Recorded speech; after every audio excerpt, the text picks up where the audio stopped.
अस्सलाम वालेकुम नाज़रीन, मैं हूं डॉक्टर अरशद नदीम आवान अपने यूट्यूब चैनल के साथ आपकी खिदमत में हाज़िर हूं। नाज़रीन, मेरी आज की वीडियो का मकसद ये है कि मैं आप लोगों के साथ गुर्दों के अमराज़ के बारे में शेयर करूं। और मेरी आज की वीडियो का पहला टॉपिक है वो कि गुर्दे फ़ेल क्यों हो जाते हैं। नाज़रीन, मेरा यूट्यूब चैनल सब्सक्राइब करें, लाइक करें और इसको शेयर करें ताकि ये मालूमात दूसरे साथियों तक पहुँचती रहे।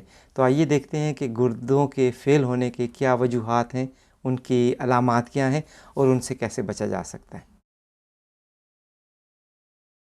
गुर्दे हमारी ज़िंदगी में बहुत अहम किरदार अदा करते हैं और हमारी ज़िंदगी का दारोमदार जो है इन गुर्दों के फंक्शन पर होता है। नॉर्मली गुर्दे जो हैं वो तादाद में 2 होते हैं और हमारी रीढ़ की हड्डी के इर्द गिर्द साइडों पर जो है वो पाए जाते हैं। बाज़ लोगों में इसकी तादाद जो है 2 होती है, 3 भी हो सकती है, 4 भी हो सकती है और कई अफराद में देखा गया है कि उनके पास एक ही गुर्दा होता है, लेकिन उस वक्त उस गुर्दे का साइज़ जो है वो नॉर्मल साइज़ से बड़ा होता है ताकि वो 2 गुर्दों का किरदार जो है वो सरअंजाम दे।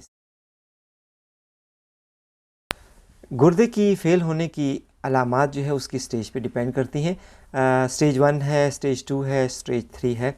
लेकिन आज की इस वीडियो में मैं आप लोगों से उस अलामात का ज़िक्र करूँगा, उन अलामात का ज़िक्र करूँगा जो कि इंतहाई इब्तिदाई होती हैं और बसा औक़ात हम उसको नज़रअंदाज कर देते हैं।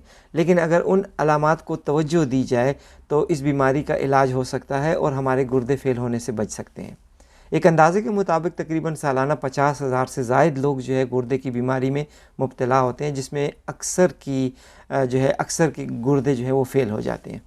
आज की इस वीडियो में मैं आपसे 14 ऐसे अलामात जो है वो शेयर करूंगा जो बसा औक़ात हम इग्नोर कर देते हैं और जिसकी वजह से प्रोग्रेस जो है इस गुर्दे की बीमारी की प्रोग्रेस जो है वो ज़्यादा हो जाती है। तो आइए देखते हैं वो 14 कौन से ऐसे अलामात हैं जिसकी वजह से हमारे गुर्दे जो है वो फ़ेल हो जाते हैं। तो पहली अलामत है ब्लड प्रेशर का ज़्यादा हो जाना। ब्लड प्रेशर यूँ तो बुढ़ापे में ज़्यादा हो जाता है या उन लोगों में ज़्यादा हो जाता है जिनको दिल की कोई बीमारी होती है। लेकिन अगर उम्र के अलावा और दिल की बीमारी के ना होने के बावजूद मरीज़ का ब्लड प्रेशर ज़्यादा हो रहा है तो ये गुर्दे की बीमारी की तरफ जो है निशानदेही करता है। दूसरी अलामत जो है आँखों के नीचे घुटनों में या टखनों में जो है सूजन का हो जाना। गुर्दे के मरीज़ में ये एक बड़ी कॉमन अलामत है कि वो सुबह जब उठता है तो आँखों के नीचे जो है उसकी स्वेलिंग हुई होती है, उसकी जो है सूजन महसूस होती है। बाज़ मरीज़ों में जो है घुटने सूज जाते हैं और बाज़ मरीज़ों में जो है वो टखने सूज जाते हैं। बाज़ औक़ात अगर बीमारी ज़्यादा हो जाए तो ऐसी सूरत में हाथ और पाँव जो हैं वो दोनों में सूजन हो जाती है। अलामत नंबर 3 जो है वो पाँव, हाथों और कमर में दर्द का होना है। अगर मरीज़ को जोड़ों की बीमारी नहीं है और उसके बावजूद उसके पाँव, हाथों और कमर में दर्द रहता है तो ये गुर्दे की बीमारी की तरफ निशानदेही करता है। चौथी अलामत पेशाब का कम हो जाना या बाज़ मरीज़ों में पेशाब का ज़्यादा हो जाना।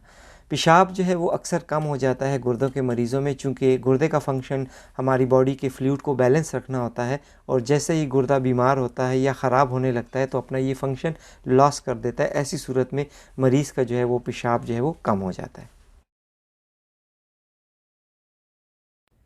पाँचवीं अलामत है जी मतलाना और कह का या मतली महसूस होना। तो अगर ये अलामत ज़्यादा वक्त तक बरकरार रहे तो ऐसी सूरत में मरीज़ की खाने की ख्वाहिश कम हो जाती है और अगर खाने की ख्वाहिश कई हफ्तों तक ना रहे तो आहिस्ता आहिस्ता मरीज़ का वज़न जो है वो कम होना शुरू हो जाता है। छठी अलामत में मरीज़ का चेहरा जो है और उसकी रंगत जो है वो खुश्क हो जाती है, ज़र्द हो जाती है और उसकी रंगत ऐसा महसूस होता है जैसे इसके चेहरे पर जो है वो गर्द पड़ी हो।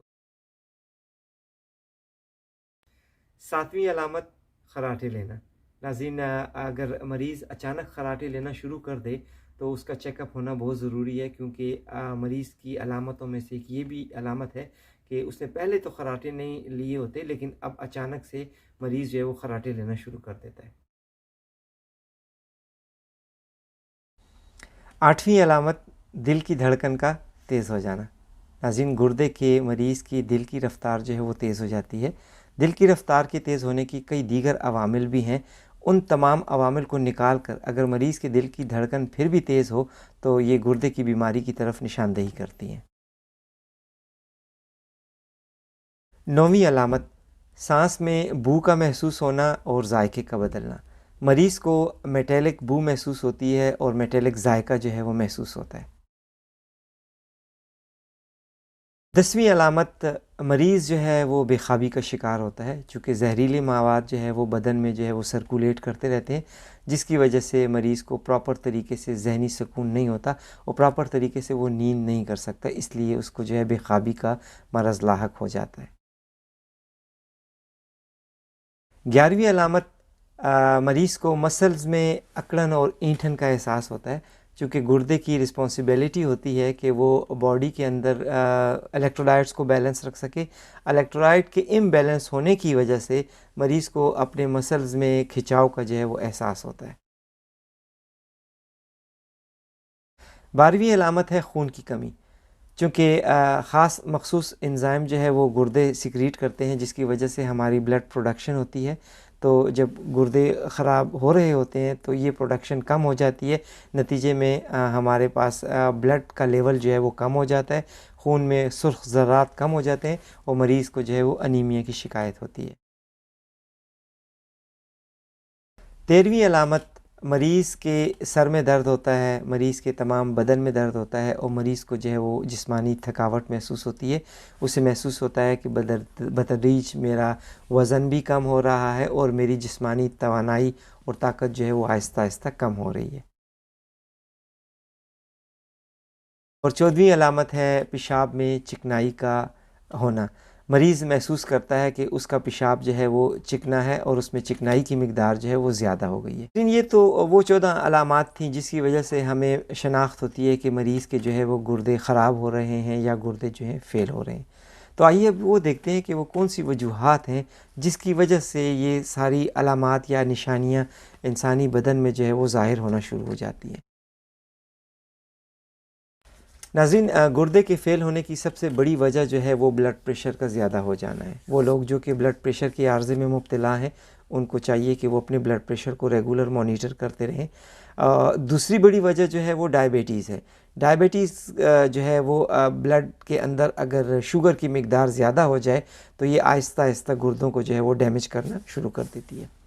गुर्दे के इन्फेक्शन, बाज़ लोग जो हैं उनमें गुर्दों का इन्फेक्शन ज़्यादा होता है और वो उस इन्फेक्शन को सही तरीके से प्रॉपर वक्त पे कंट्रोल नहीं करते और अगर बार बार ये रिपीटेड इन्फेक्शन होने लग पड़े तो गुर्दे जो है इससे ज़ाया हो सकते हैं।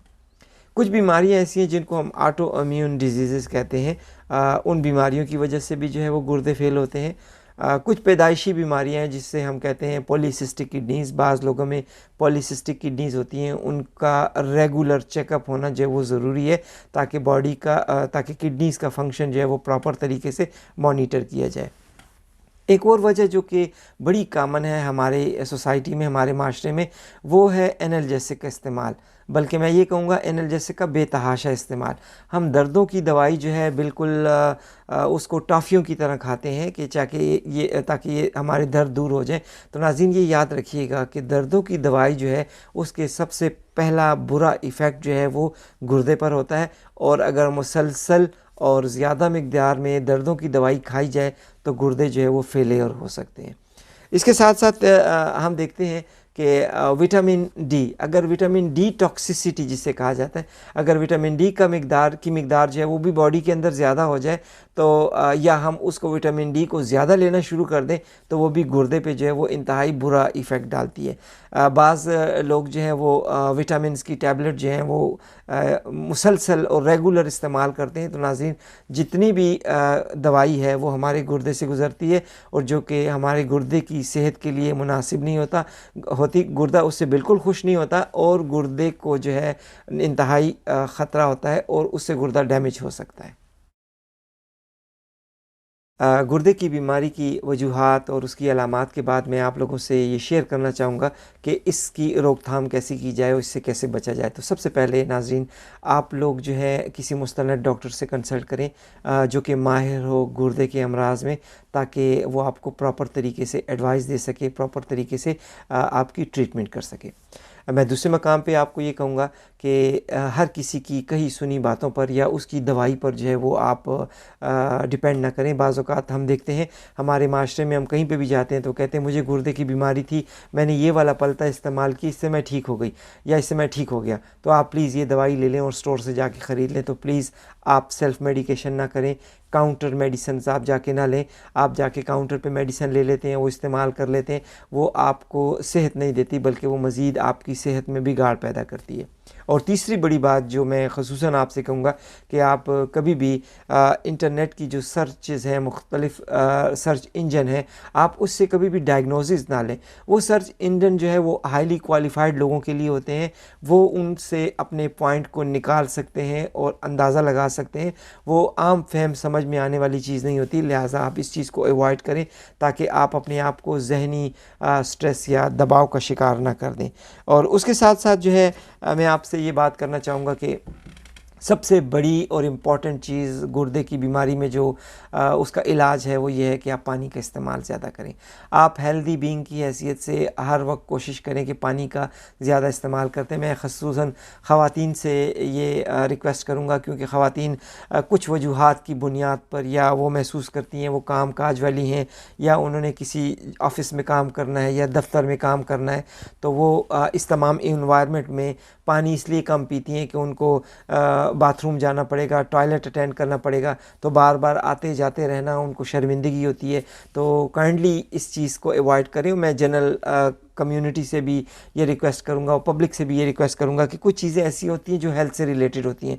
अगर किसी मरीज़ को कोई तकलीफ़ है या किसी इंसान को जो है वो नेचुरली कुछ ज़रूरियात हैं और वो ज़रूरत को पूरा करने के लिए अगर टॉयलेट जाता है या कोई और एक्शन होता है, तो उसको हम as a natural, as a human being और एज ए ह्यूमन नीड के तौर पर हम लें और हम अपनी सोच को जो है इन्वायरमेंट के लिहाज से और जनरली सतह पर जो है इसको चेंज करें। तो आप मेहरबानी करें, अपनी सेहत को जो है कंप्रोमाइज़ ना करें। अगर आप महसूस करते हैं कि गुर्दे का प्रॉब्लम है या गुर्दे के प्रॉब्लम होने की शिकायत है, तो आप उस सूरत में जो है वो पानी का इस्तेमाल जो है वो ज़्यादा और वाफिर मिकदार में करें। मैं इस में एक चीज़ एडिशन करना चाहूँगा, क्योंकि बाज़ औक़ात हम ज़्यादा वक्त जो है वो ऐसी हालत में होते हैं कि हमने खाना वाना नहीं खाया होता किसी काम की वजह से या और किसी रिलीजियस एक्टिविटी की वजह से। तो हमें ये चाहिए कि जिस वक्त हम इतने लंबे वक्फे के बाद अगर कुछ पानी लेना चाहें तो हम बाज़ औक़ात मशरूबात लेते हैं, हम बेवरेजेस लेते हैं, हम सॉफ़्ट ड्रिंक्स लेते हैं। तो डायरेक्ट सॉफ़्ट ड्रिंक्स का लेना खाली मैदे के ऊपर, ये बराह रास्त गुर्दे को जो है जाकर डैमेज करता है। तो आप कोशिश कीजिएगा कि बेवरेजेस का इस्तेमाल ज़्यादा मिकदार में ना करें, क्यों, और इसकी बेहतर ये है कि आप सादे पानी का जो है वो इस्तेमाल ज़्यादा कर लिया करें। कैफ़ीनेटेड ड्रिंक्स जो हैं, ख़ुसूसन उसमें चाय भी शामिल है। हम डेली चाय पीने के आदी होते हैं, अगर दिन में 1 टाइम 2 टाइम या बसाव का 3 टाइम हो जाता है तो ये एक रेगुलर रूटीन है हमारी, इससे कोई असर नहीं पड़ता। लेकिन अगर कैफ़ीन की मिकदार जो है वो ज़्यादा हो जाती है हमारे खून में, तो ये हमारे गुर्दे के लिए जो है वो नुकसानदेह होता है।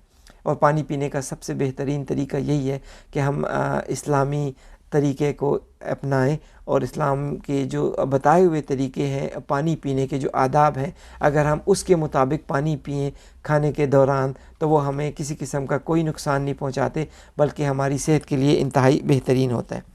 हमें अपने ब्लड प्रेशर को और शुगर को मेंटेन रखना चाहिए। हमें चाहिए कि हम रेगुलर मॉनिटर करें।